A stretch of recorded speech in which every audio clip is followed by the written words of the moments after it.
listening to the Smoke Meat Podcast. I'm your host, Brad Pittman. Smoke Meat is brought to you by Joe's Underground in Augusta, Georgia. It's at the corner of 8th and Broad in the bottom of the Lamar building. Right now, Joe's is doing what everybody else is doing right now and staying closed for the pandemic that we've got going on, this horrible thing. Believe me, they want to be there with you. Everybody having a good time. Jeremy and the gang are looking forward to opening back up, having a big party with everyone. And I'm looking forward to it too. Remember, I goes to Joe's and so should you. Check out their Facebook page. They got t-shirts on sale right now. Today's guest is a young man named Scott Silverman. Scott's an addiction counselor and life coach that helps people in general. Scott's a great guy. Looking forward to sitting down and talk with him. And without further ado,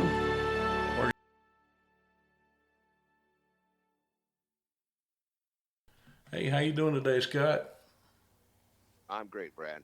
Oh, outstanding. I hope you're staying safe during this pandemic. I've been locked down there almost 6 weeks. I'm here in San Diego, California, and we got to jump on early. And we do like to listen to our governor, at least initially. So far so good. And I'm at that higher risk age, but been staying healthy, staying in the house, and with my wife and my daughter's been bringing us supplies. So far things have been great. Outstanding. Well, tell me a little bit about what all you do, Scott. I've told them, you do addiction counseling and things like that, and just general all around good guy. Well, thank you. Well, most of what I do, in today's world, as in right now, what's happening is I'm a crisis coach. Mm-hmm. I'm an interventionist, and I do what's called family navigating. What that means is families call me. They hear about me, whether it be through a friend, referral, on the news, and what they do is they say, historically, I have a son, a daughter, a family member has an issue around substance abuse or addiction, and I don't know what to do. And I said, well, thank you for calling. That's what I do. So we sit down, mostly by phone, is my work, and we talk about what options and opportunities look like. There's a whole lot that we can go into in the detail, but what I then do is hand them off. I run an outpatient program here in San Diego called Confidential Recovery, and I'm not a clinician. So what I do is I work with experts in the field, and I'm the first point of contact because I'm kind of neutral, if you will, kind of like Switzerland, Mm-hmm. because I'm not a clinician, I'm not a doctor, I'm not a cop, I'm not an attorney. So but I work with all of those professions, Mm-hmm. and what I try to do is just assess where an individual thinks they're at, and then make the appropriate referral. So that kind of puts me in this, the navigating position, almost like a traffic controller.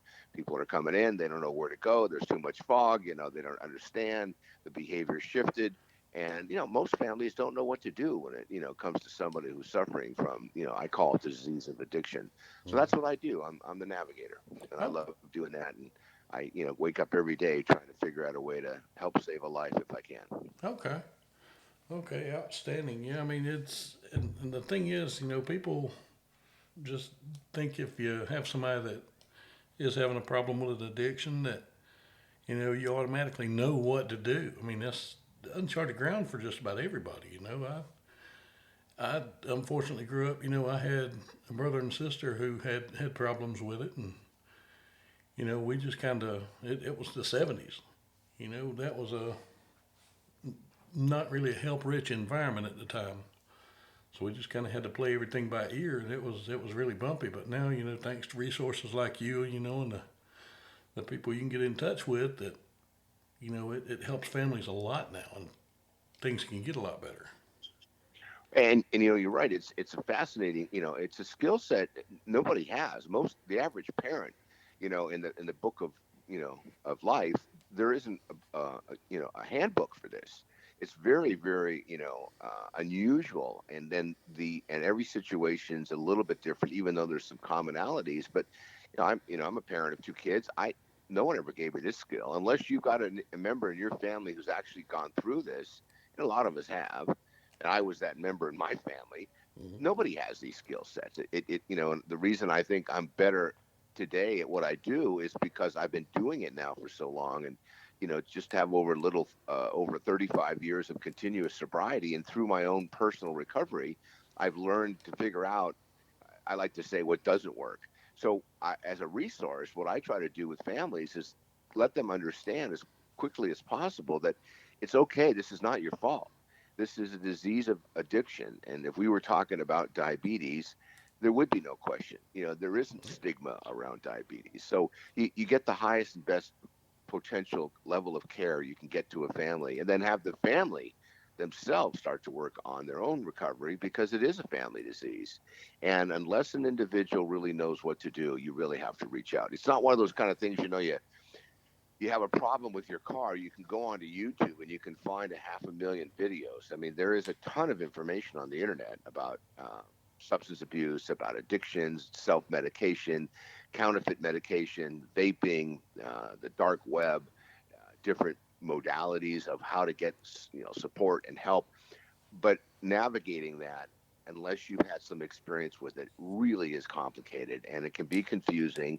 And there are a lot of people in my industry. It's a $40 billion industry, and according to science, Brad, listen to this, according to science, if the average person who goes into a 28-day inpatient program run by a small boutique company to a large commercial national franchise business, if all they do is 28 days and they come out, feeling good, I've got this, they're on the pink cloud. If that's all they do, they have a 95% chance of relapsing.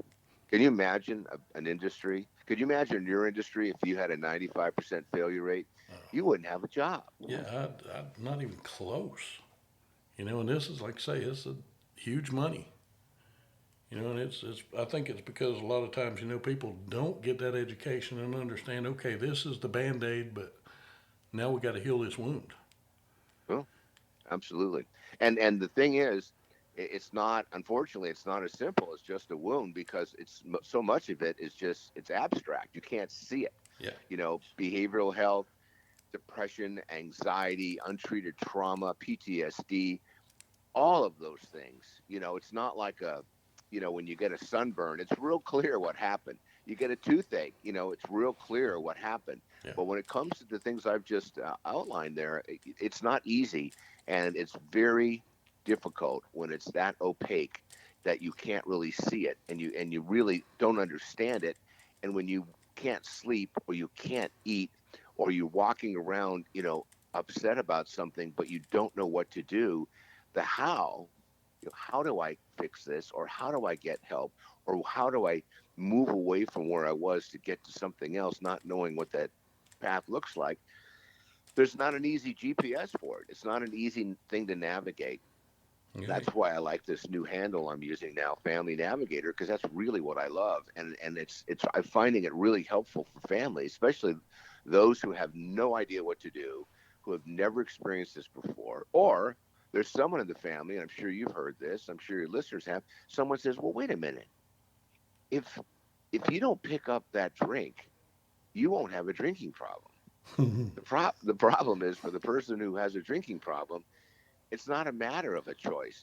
It's organically going to be picked up, and it's going to be consumed, and more of it's going to happen. And I try to keep it in simple terms, and that's really what happens to people. And look, we're in an environment now where people that are teetotalers are drinking even more. Binge drinkers are consuming more than ever, and people who suffer from this addiction are drinking and using more drugs now than we've ever seen. And we're not really hearing about it because everyone's homebound, Yeah. but it's the nature of the beast. You There's know. nothing worse than to have somebody who suffers from addiction being home alone. There's nothing worse. I mean, I have a saying I like that, my mind is like a bad neighborhood. I try not to go there alone. And I'm seeing that firsthand right now. Being on the ambulance. And like I say, people are at home alone. They're inside their own heads, and it's causing a lot of people to do more. And it's a horrible thing, and it's not something that's going to just, okay, the COVID's over. I'm back to normal now. I'm not going to drink anymore. No, they're going to have to start back over, and that really Oh, really the sucks. rip the ripple effect, obviously, and I say obviously, there is no obvious. None of us have been through anything like this, but the ripple effect's going to be traumatic. I mean, there is an interesting upside that I'm seeing is people are because they're at home, they're talking to each other differently, and they're sharing information as a family, which they haven't done quite a while. Mhm. When you're forced to be in this kind of situation because you really don't have a choice, you can't go to work, you can't go to school.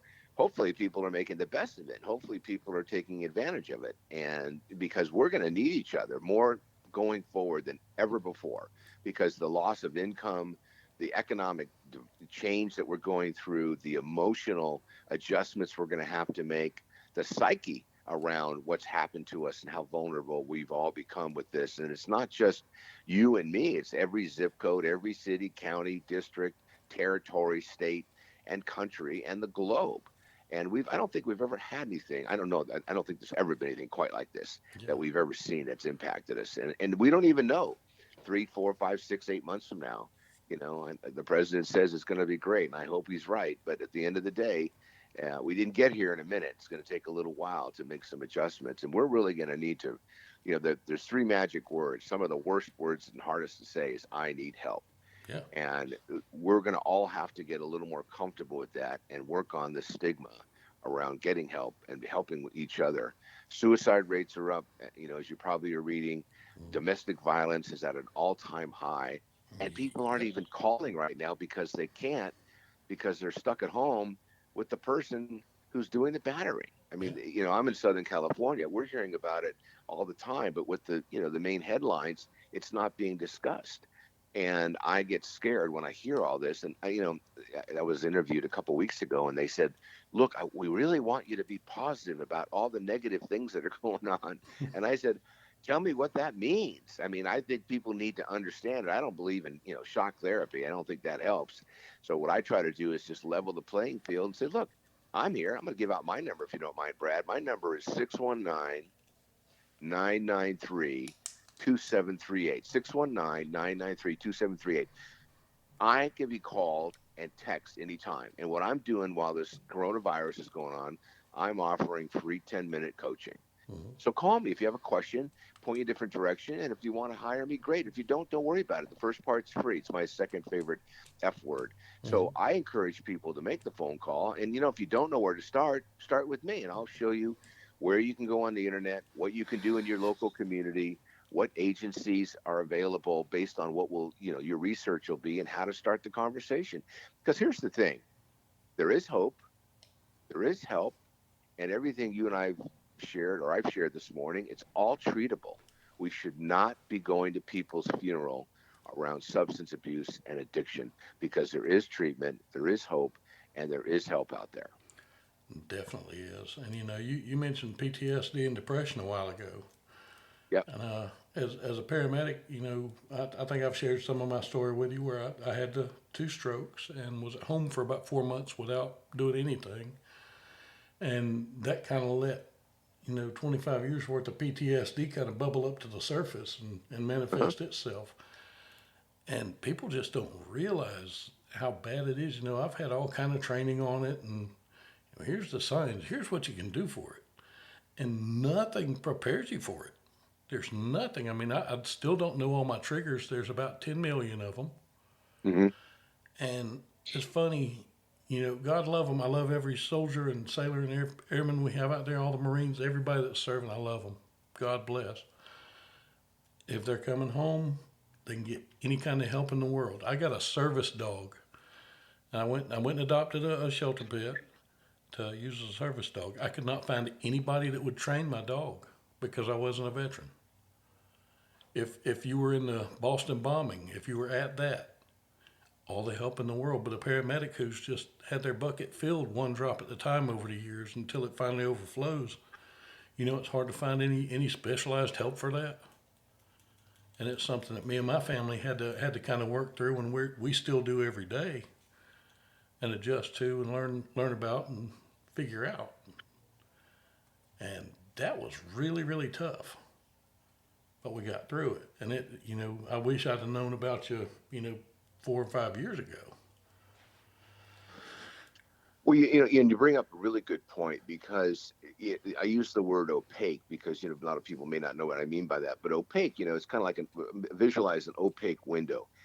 that means you can't really see through it clearly. You can see light through it, Mm-hmm. but it isn't clear. And that's what, to me, behavioral health, mental health issues, anxiety, depression, PTSD, all of those things going untreated. I like your analogy, a drip in the bucket over time. Eventually, the bucket's going to overflow. And once it starts overflowing, and like you said, you can't make a reservation for that. Yeah. That's something that bubbles up and will grow and evolve, and then all of a sudden, it's like a heart attack, and then boom, it just explodes or implodes. Yeah. So how do we? It's interesting. How do we deal with it? And to me, by staying in touch with others, by knowing that it's on your radar, it's just part of the agenda you're going to have. So you don't worry about it, but you start maybe preparing and you do things. For example, you go see an expert who can work with trauma and you deal with the untreated trauma.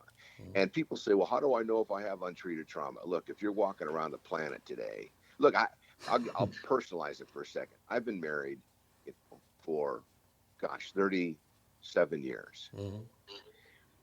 I have untreated trauma. I mean, if you've been married a long time, I mean, it's not severe and it's not like war. And I don't want to even oversimplify the kind of, PTSD and the trauma that people go through in war.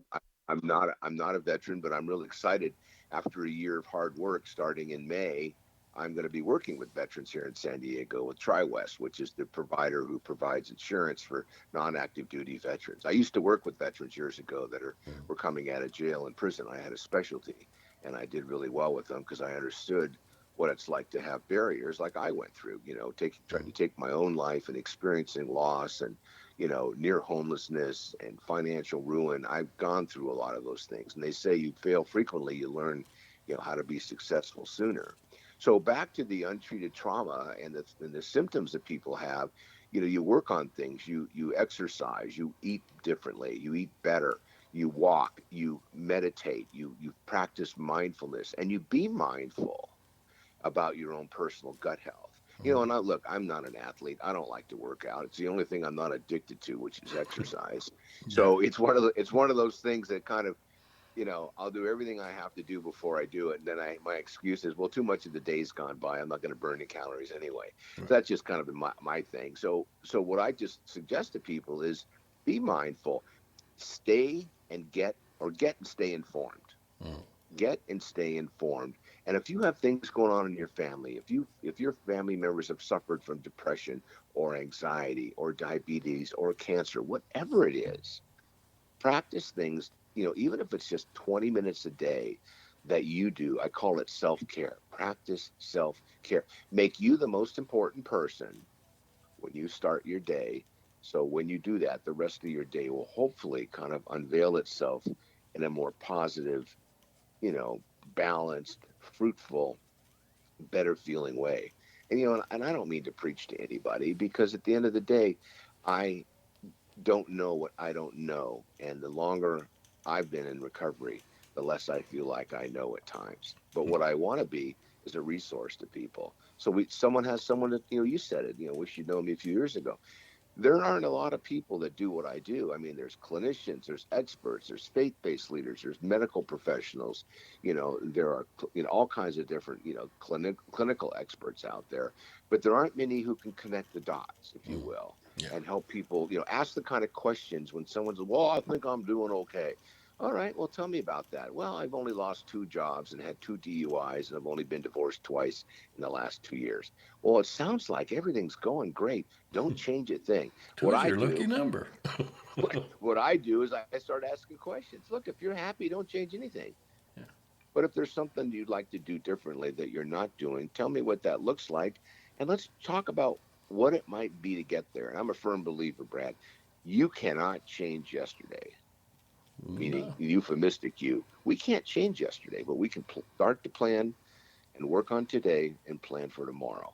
That's something everyone can do. And the only thing that I can control is my attitude. So it depends on what I want to do today or tomorrow, and you look at all these different, professionals on TV who are spouting out all these great things that, you need to do. Mm. And they bring on people say you need to do it. My attitude is I make a suggestion. If you think it's going to feel good, you try it. If you like it, do more of it. If you don't, find something else that might work. Yeah. Yeah, most definitely. Now one thing that's gotten real big right now for treating a lot of different things, not necessarily addiction, but the depression and the PTSD and those kind of things is the CBD oil. Uh-huh. What have you got any kind of take on that? You know, it's like it's a similar question, and it's a great question. I'm a guy in recovery, and anything that might be potentially mood altering, I Hmm. don't put in my body personally because it's a choice I make. Yeah. But there's not a lot of science behind it, but some of the early indicators are that is a great tool. And I remember when medical marijuana was first being started, around California, and now it's legal. And I just think that, as I said earlier, if you're an informed individual and you're putting something in your body or you're applying it on your body and you're doing it under the right circumstances for the right reasons, then I think it's a positive thing. Hmm. I just think that there are people who will take advantage. Because hey, look, I've been working with families for decades. The thing I hear most from kids, I used to hear, I don't hear it as much now, is well, marijuana, it's a plant. It comes from God's green earth. Well, So does that's not a, hemlock. yeah, and so does heroin, Yeah. from poppy. So the point is, if you're using it in a way that's a tool and it works for you, and it's not having side effects that create something that may be counteractive in a negative way, I say you should have the option and you should take advantage of that tool because there's no reason to suffer if Hmm. there's a mechanism out there that can work for you. And sometimes, you can't pray pain away. Yeah. You need to have. I mean, there's a concept in the field of recovery and treatment. It's called MAT, medication assisted treatment. Hmm. Another name for it's harm reduction.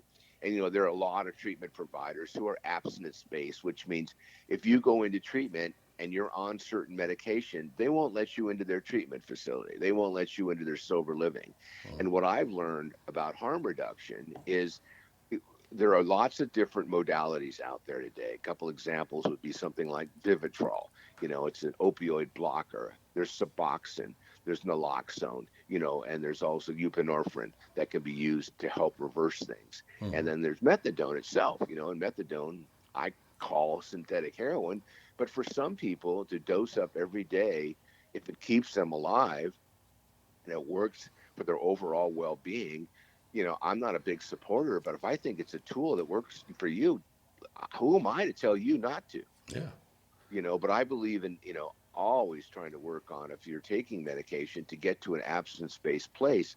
But if you need to take medication to go throughout the day and it's prescribed by a medical professional or a holistic practitioner who's certified and is educated, I think it's a tool that should be utilized. I was in support of medical marijuana, Hmm. and I don't like the idea of people putting marijuana in their bodies today, especially considering, well, sometimes I get jealous because I can't do it anymore, but it's 25 times stronger when I was in high school. Yeah. So what happens is when kids are putting this stuff in or they're vaping it, liquid THC, and they don't know what's going in their body, they're hurting themselves. Hmm. So that's the part I don't like. But and that's a long answer to a simple question. Yes, I'm in support of it, and yes, Hmm. anything that helps somebody relieve some sort of a physical pain, or helps them emotionally, or sleep better, or be less anxious. I absolutely think that they should find whatever tool they possibly can and take advantage of it, knowing that there might be some side effects, Hmm. and you need to just be informed. Yeah. But I think it's a great tool. Yeah. I think I had told you one of the side effects that came from the strokes and the PTSD is I have a stutter that comes back. And when it does, it's ferocious. You can't understand hardly anything I say. Huh. And that brings on depression. I have days where I cry all day long. I mean, just I'm, for lack of a better analogy, I'm almost like a menopausal woman at times. And not to offend any menopausal women out there, but Hmm.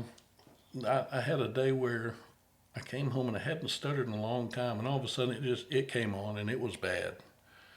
And my wife and my kids and I were going out to lunch, and I passed a vape shop, and I had done some research on it. And I went in, and they had the brand that I was looking for because this brand has no THC in it. That's very important because I can't have that on my job. I'm a paramedic, and They actually had it tested by 3 national labs each time to prove it. And I bought a vape pen and I bought some of that. And before I went to the restaurant, I tried it. And within 15 minutes, I was talking normal. Everything was good. I mean, I had no different feeling, no high or anything like that. But it was almost a game changer, And I still do it once in a while, but I don't need it nearly as much as I used to. Well, it wasn't almost a game changer. It was a game Well, changer. yeah, And that, in my opinion, if you're able to take something like that in, and it's not going to be an issue for you at work, and it's not mood altering, yeah, I'd say absolutely. I mean, why would you not? I mean, I remember when I first saw those stories about where they were giving, infants, young people who were having seizures, yeah, medical marijuana, and I thought, oh my God, and and there weren't really long-term studies yet, but watching the parents on a follow-up talk about how their child doesn't have to go through seizures all day long. Oh my God. I mean, a couple of years ago, the FDA with the Surgeon General support approved Oxycontin for minors 12 and under. ooh, And as an opioid expert and a subject matter expert who talks about these things all the time, when I heard that, I was shocked. How yeah, could they possibly, with all of these people being addicted to prescription meds? And then I read the study behind what they were giving a 9 or 10-year-old opioids for. mm, And, it was like, why would you not? yeah, They were victims of catastrophic events. I don't even want to go into detail, but yeah, it was something that they couldn't really solve any other way. So why not? I mean, someone's in that kind of pain, help them feel better. Do mm, what you can to support that. That's medication assisted treatment. That's harm reduction. Take people out of the pain and give them something to relieve that. I mean, we do know, though, long term, Oxycontin does not work for pain relief. That's the science now. yeah. And in 2016, listen to this, 2016, 264 million, that's 264 million prescriptions for Oxycontin were written in the U.S. alone. That's a lot. According to science, 61% of those still sit in medicine cabinets. So, I run this small little nonprofit called Safe Homes Coalition, and our mission is to help educate people to remove unsafe and unused medication from the medicine cabinet. Yeah. So, because right now, when you think about it, people are homebound. A lot of people are going to the medicine cabinet, or they're going to visit grandma and say, hey, I want to go see grandma, bring them some food. And while they're there, they're rifling through the medicine cabinet. Mm, And it started here years ago, this organization around people going into open houses and going into the medicine cabinet, taking opioids out. Think about that for a second. The drug seeker can be very clever, and I'm sure you've seen it in your line of work oh, when you hear the stories. definitely, definitely.